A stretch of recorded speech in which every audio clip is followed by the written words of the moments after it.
This is Pet Life Radio. Let's talk pets.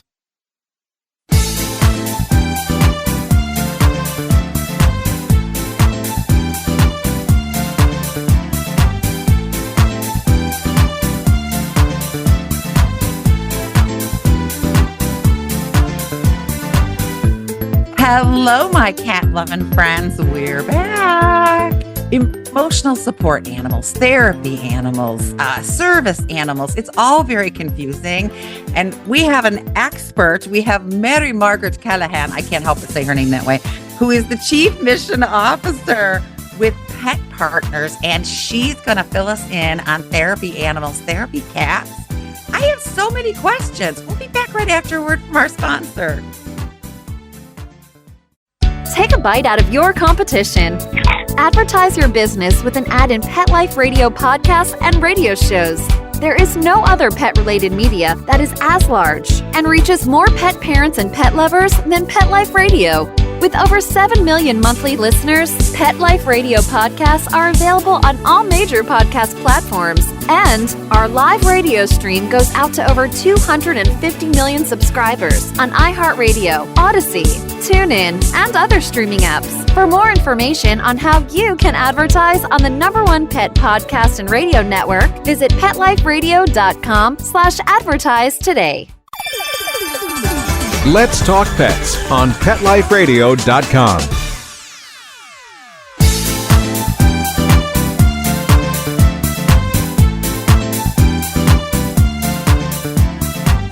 Welcome back to 19 Cats and Counting. I am your co-host, Linda Hall, here with my gorgeous ride or die BFF, Rita Reimers. Rita has red eyes today because of the pollen. You should see my red car is green. It's just covered with pollen. I don't like it. But enough about me. You have 18 cats in your house. I have 11. I do.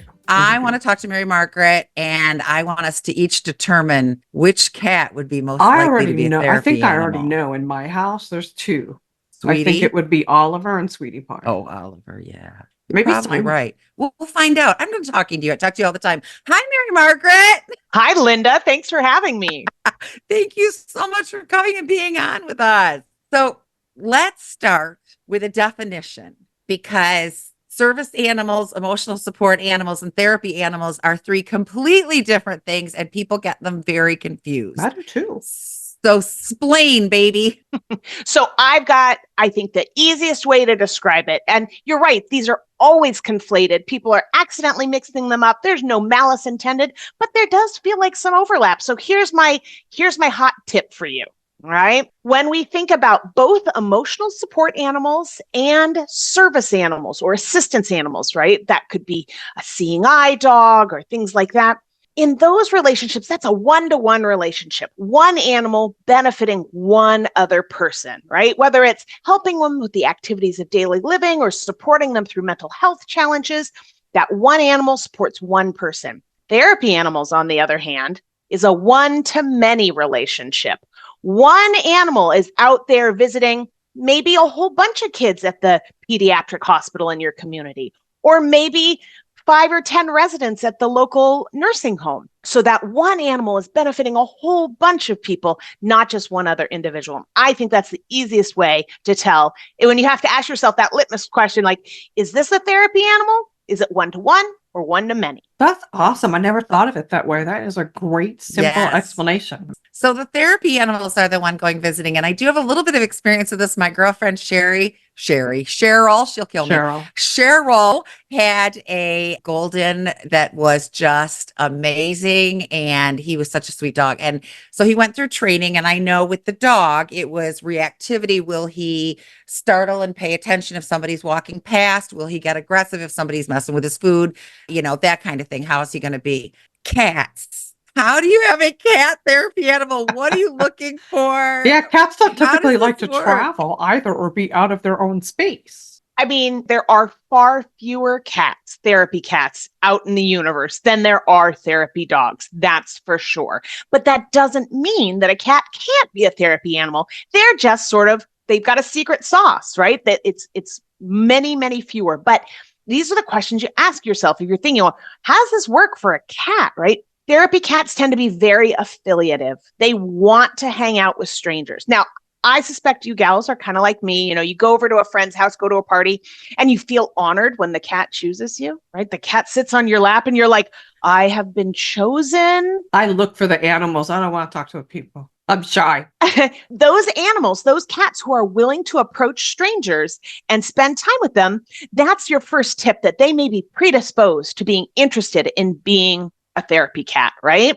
But I think the other thing that people don't realize a lot, and this is so fascinating, lots and lots of people focus on what does the cat need to do? What does the cat need to do? It's just as important how well the handler can manage that situation. So one of the things we recently did some research with Cat Person, which is a great cat care brand, but there's very little research about the cat-human bond, right?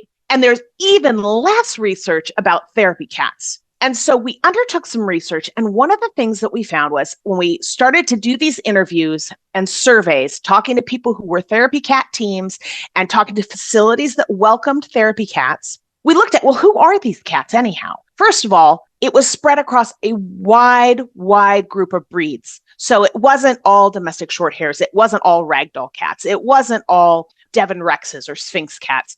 There was all sorts of different cat breeds who could become therapy animals, right?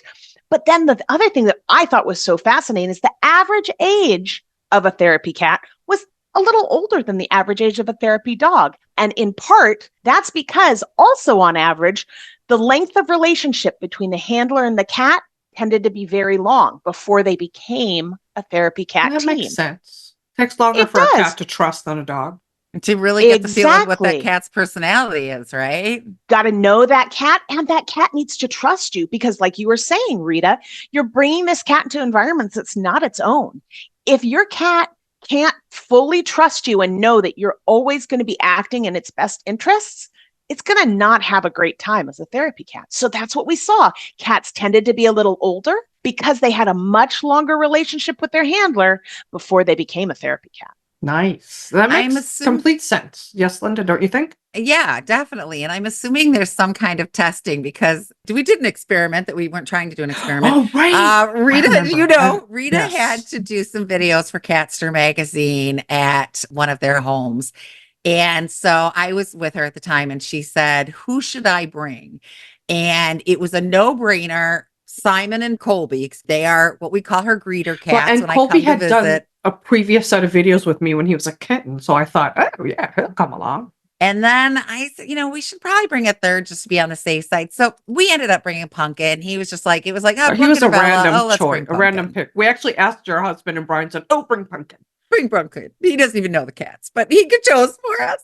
Simon, poor thing, was basically standing in a corner for a lot of it with his head in, freaking out. Colby disappeared. We could not find Colby for the longest time. Even though he'd been at that house before and had already been in videos. He had stuffed himself under a credenza and thing. Again, it was like inches. I don't know. And we were like walking past trying to search. We were sure he'd gotten out I think you just kind of caught the orange and you're like, wait. I did. I caught a little glimpse of orange. And I was like, found him. So, and Pumpkin, who was our whatever, he read the script. He was already older. He was 16. Yes. He let them put hats on him. I had told the guy, I'm going to put the hat on. You yell. I'm going to dive and do carpet video, carpet, scrape myself up because you got 1 second to take it. I dove, got rug burn, and the cat was like, yes, dear. What else can I do for you? We put little solo cups in front of him because they were supposed to be partying. I mean, he did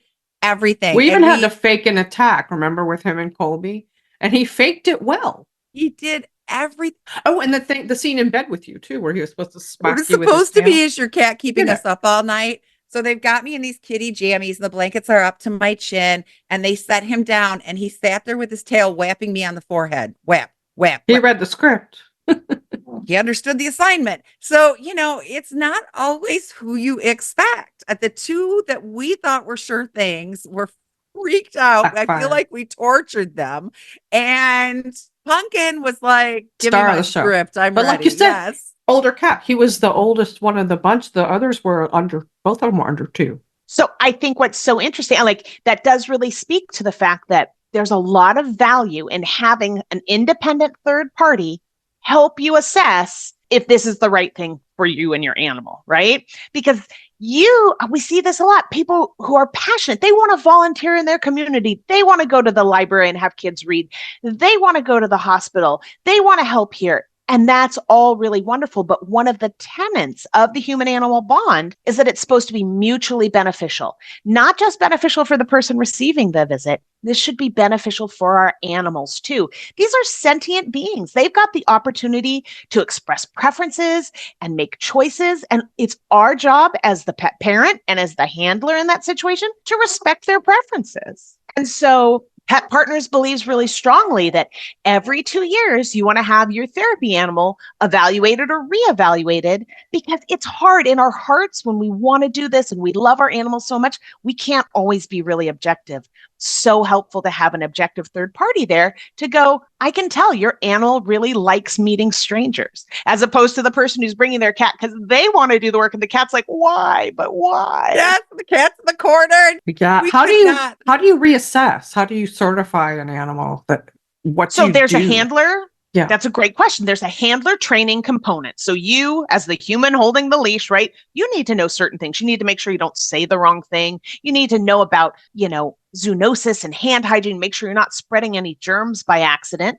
But then there is an aspect of going and doing, it feels a little bit like a dress rehearsal, right? You're going to actually do these role-playing scenarios where someone can see, how does your cat act when it has to greet a friendly stranger? Or what happens when there's a weird noise in the corner of the room? And it's okay to startle, but does your animal recover? Or do they get so stressed out they can't keep going, right? Because that's not what we want. It's okay to startle, but you got to recover because you got that handler who's there that you have this trusting bond with, right?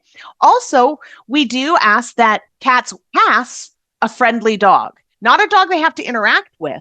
But if you don't want to be in a situation where your animal is so fearful that it's not to their benefit to be in that situation. And so those are some of the things that your evaluation consists of. It's sort of, what are some of the interactions you might actually have on a visit? That's what's important. Now they say that knocks out Simon and Oliver. I still think Sweetie Pie would be good. Bella would be, except she tends to nip. So you have to watch out for that too.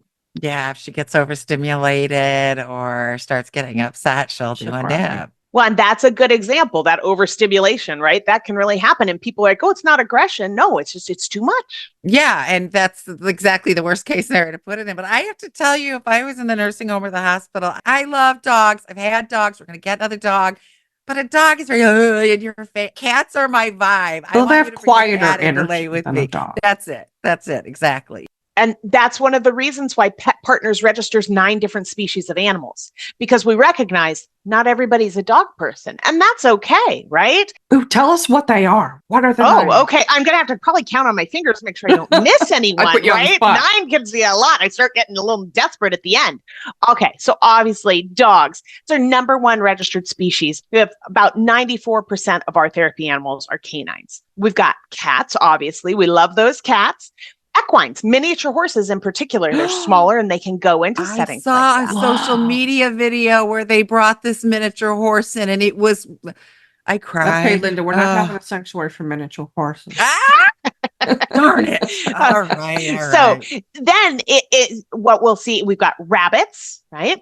Guinea pigs. We have some llamas and alpacas. Wow. Pot-bellied pigs, parrots. And last but not least, and this is the one that people, when you say it, they go, oh, really? Domesticated rats.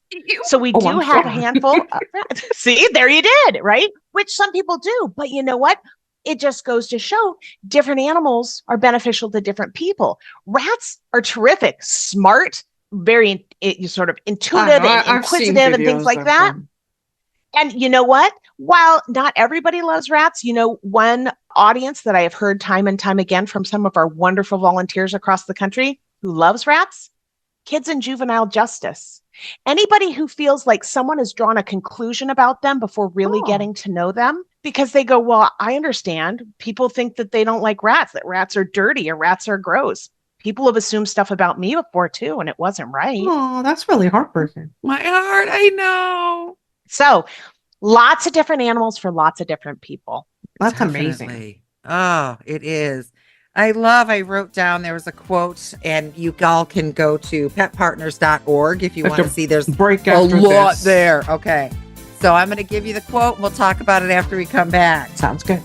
Through the human-animal bond, we can improve the physical, social, and emotional lives of both the people and animals involved. I love that. All right, Rita. We'll be right back to talk about it after this message from our sponsor. Molly, here's your dinner.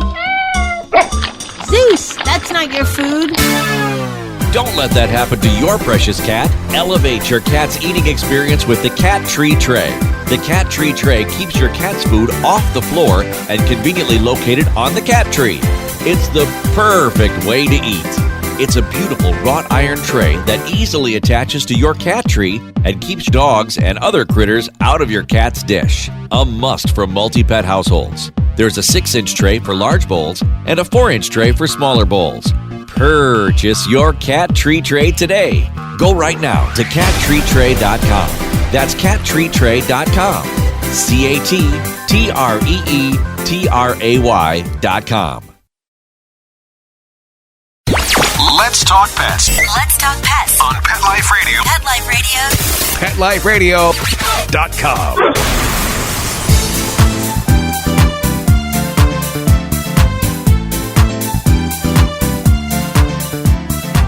And we're back with 19 Cats and Counting. My BFF co-host, Ryder Die Linda Haw, and the awesome, I can't say it like you do, Linda, say her Mary name. Margaret Callahan. That's it. And Linda just gave this awesome quote. Do you want to just say it again, and then we'll talk Through about the it? human-animal bond, we can improve the physical, social, and emotional lives of both the people and animals involved. And that is so powerful, and we know it. It's why we fight to keep cats in their homes and take care of behavior problems, because we know what it does to people in home.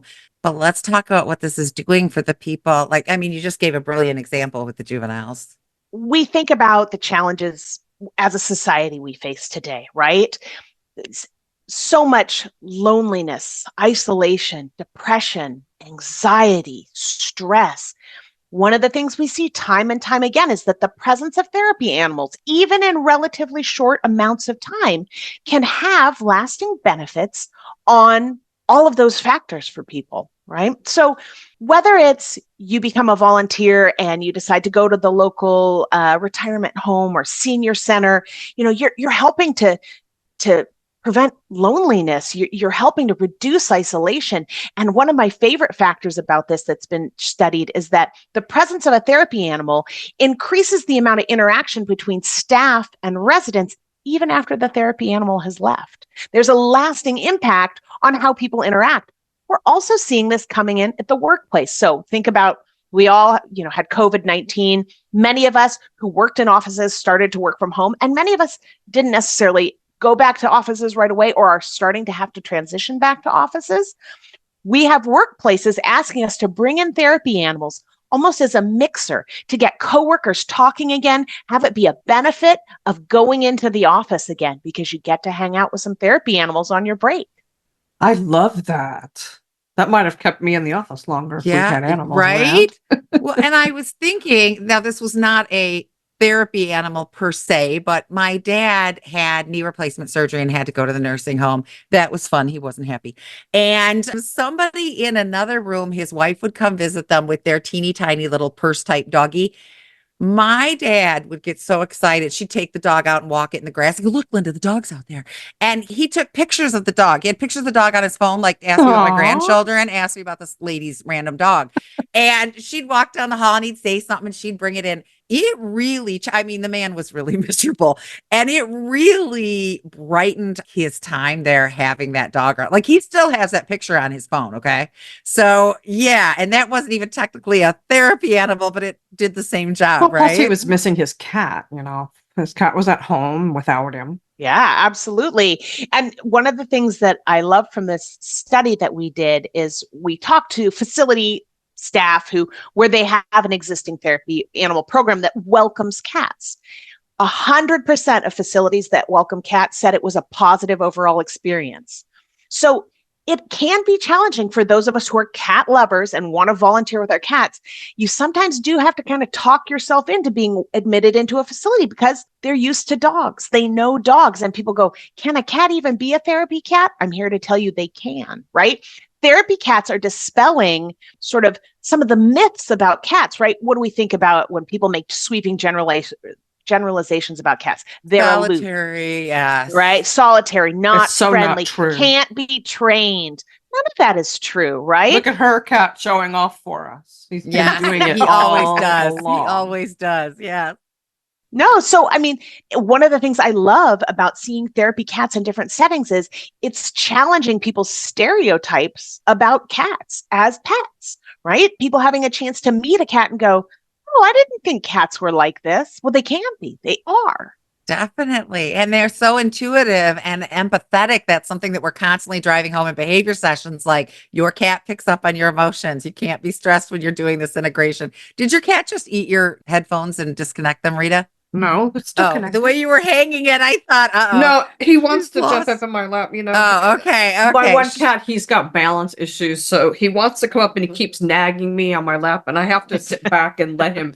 Give there him he goes. Give him a spot. Invitation. This is Dexter, who was he appeared on my deck one day a few years back. So Handsome. Linda named him Dexter. Anyway, no, I'm good. I'm good. Okay, so where do we go from here? If I've got a cat, I want my cat to be a therapy cat. Where do I go? What do I do? How do I get started with this? Great. And I suspect you girls talk about this all the time, right? With cats, start small, start little, pay attention. So start doing your socialization, invite someone over. Watch how your cat reacts when someone comes in.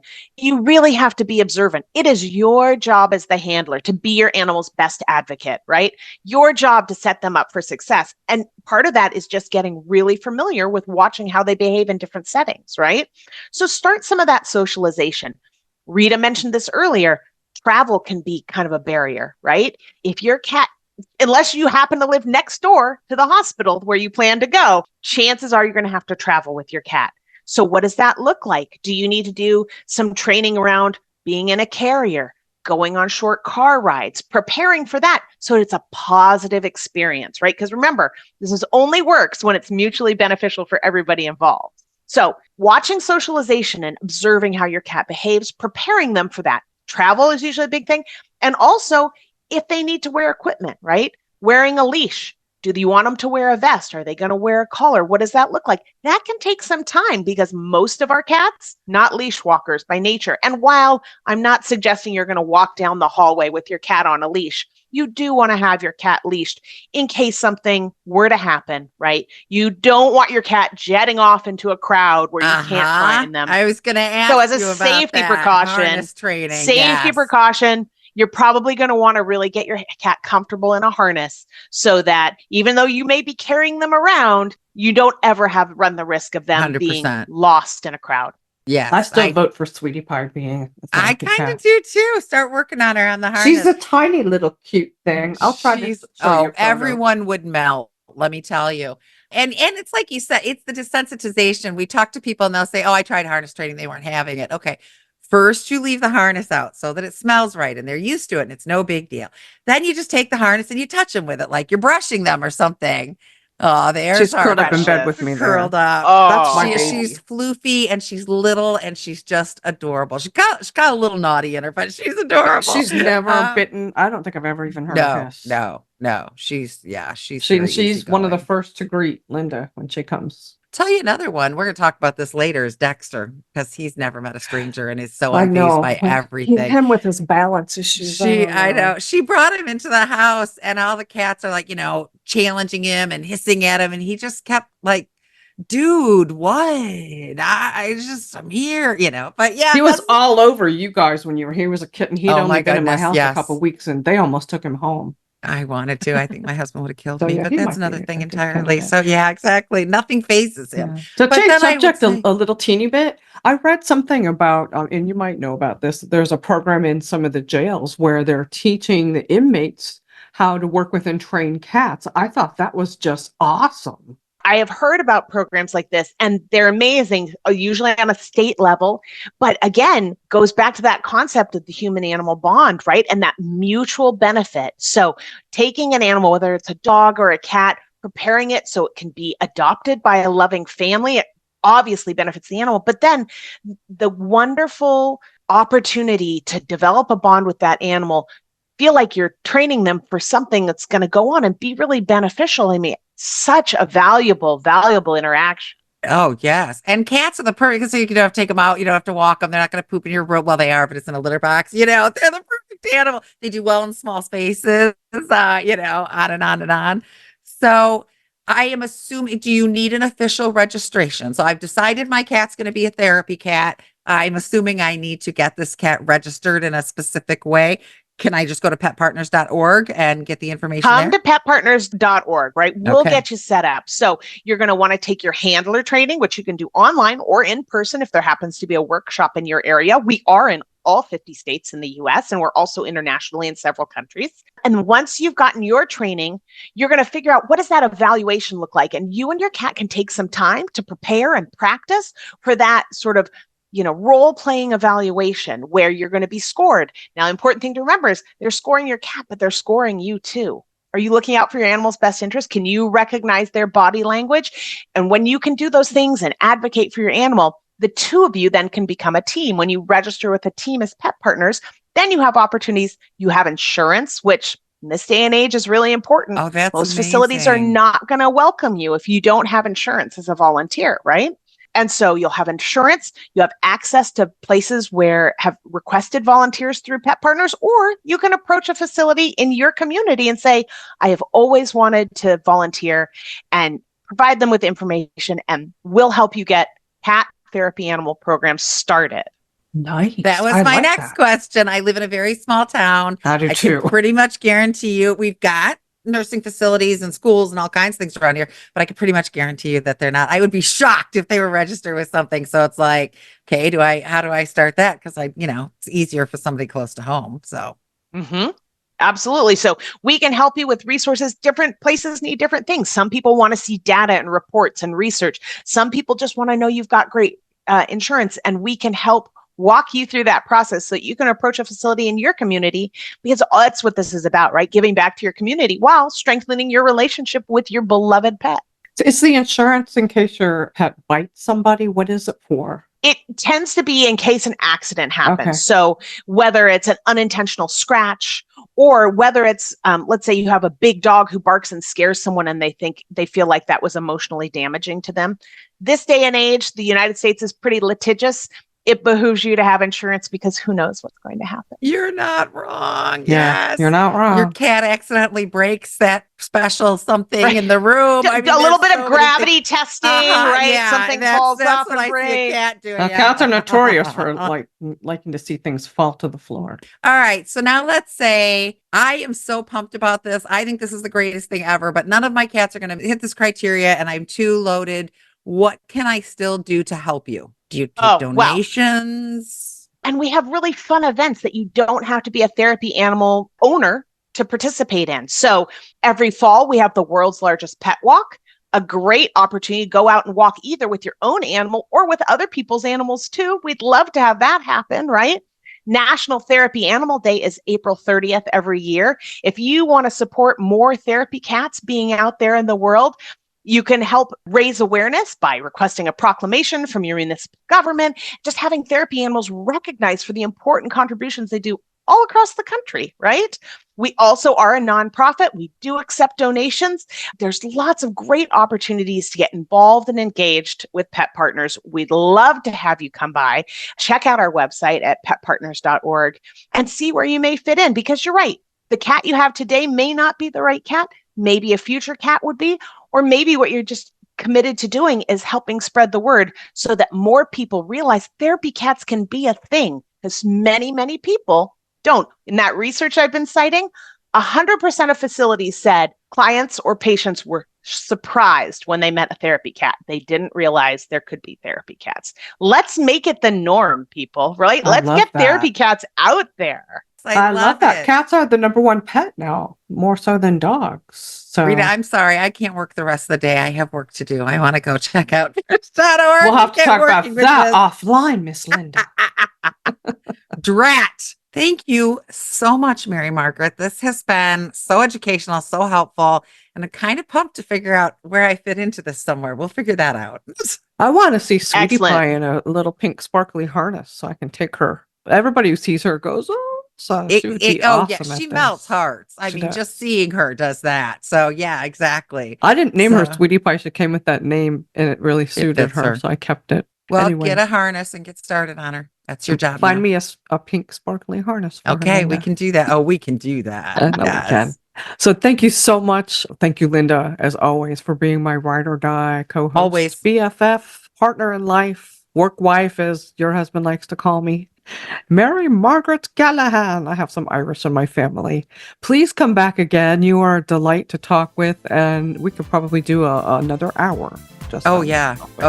I would love that. You gals are great fun, and we're big cat fans at Pet Partners, so we would love to be back. Yay, wonderful. Let's make them more well-known as the therapeutic animals that they can be. And of course, I have to thank Mark Winter for giving us this awesome spot on Pet Life Radio, making us sound so good. Thank you so much.